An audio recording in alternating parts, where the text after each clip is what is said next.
Continuing on with Chapter 12, starting on page 322. So here are some ways to mitigate deforestation. These come directly off of the curriculum that you have to know for the AP test. Mitigate means to fix. So we can reforest some areas and plant trees. That's the law in most of the United States.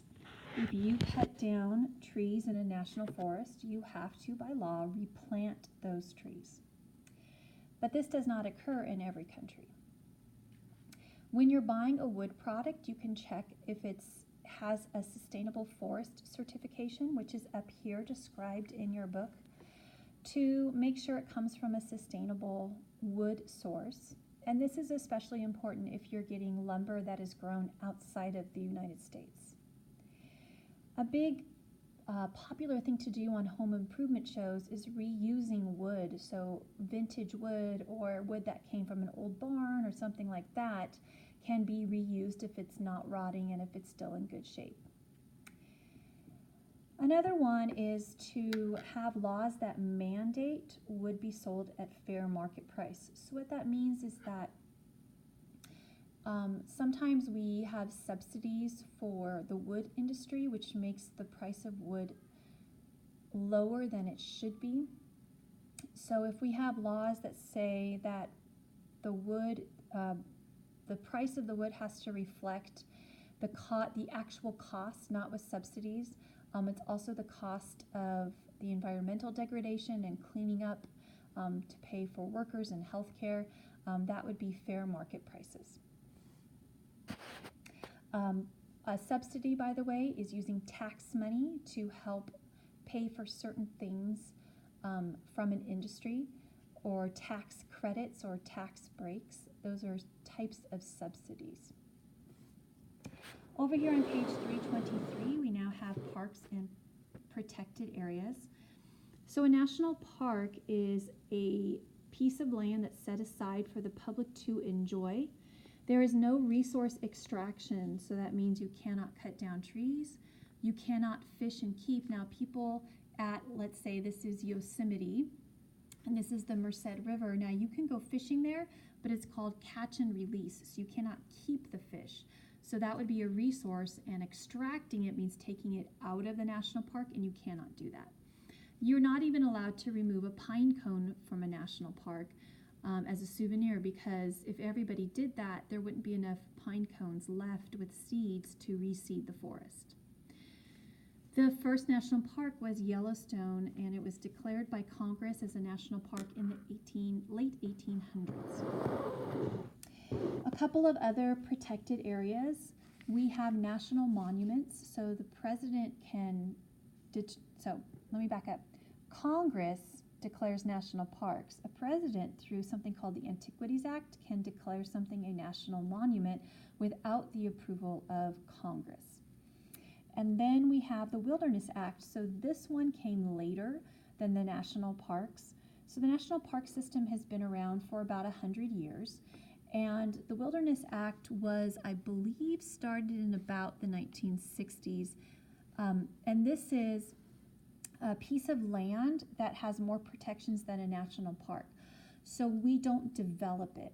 We don't build roads or hotels or electricity. So you go in it by hiking in or taking a boat to it or something like this, and it keeps it a wilder type of preserved ecosystem. All right, turning to page 327. Know the definition of a land trust. So there are organizations that protect land. They buy it and protect it. And this is if the state governments or the Congress won't declare something a national park or a state park. These land trust places, and one of them we have actually in Southern California that buys a lot of land to preserve it, is called the Nature Conservancy. So they buy land, they protect it, and they're a private nonprofit. Know the definition of a biosphere reserve, and this is a program from the United Nations in other countries. Then we have World Heritage Sites and UNESCO. And so these are just some terms to know throughout this page. On page 328, know about habitat fragmentation and how this is an example of you have a clear cut, clear cut, clear cut, clear cut all over this forest. And so they left a patch here, patch here, patch here. But species will decline overall, not just in this area, but you'll have less species in these areas that are left when you have habitat fragmentation. And so make sure that you read this caption up here to explain it. Also, there's something known as edge effects down here that species that live on the edges of habitat have troubles as well. Know the process of island biogeography theory and these 3 bullet points.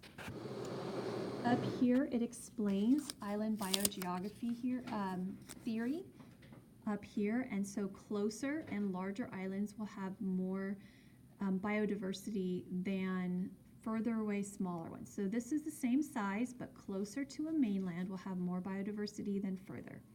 But a larger island will have more biodiversity than a smaller one.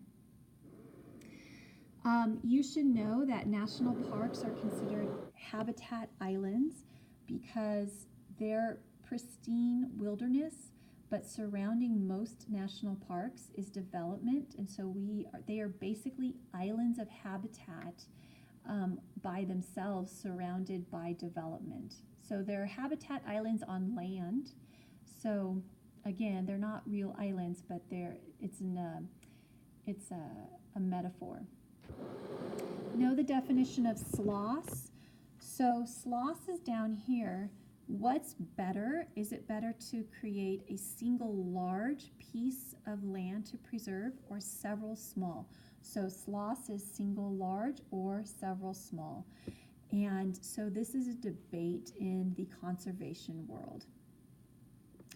A wildlife corridor is a protected area that allows animals to travel between islands of habitat.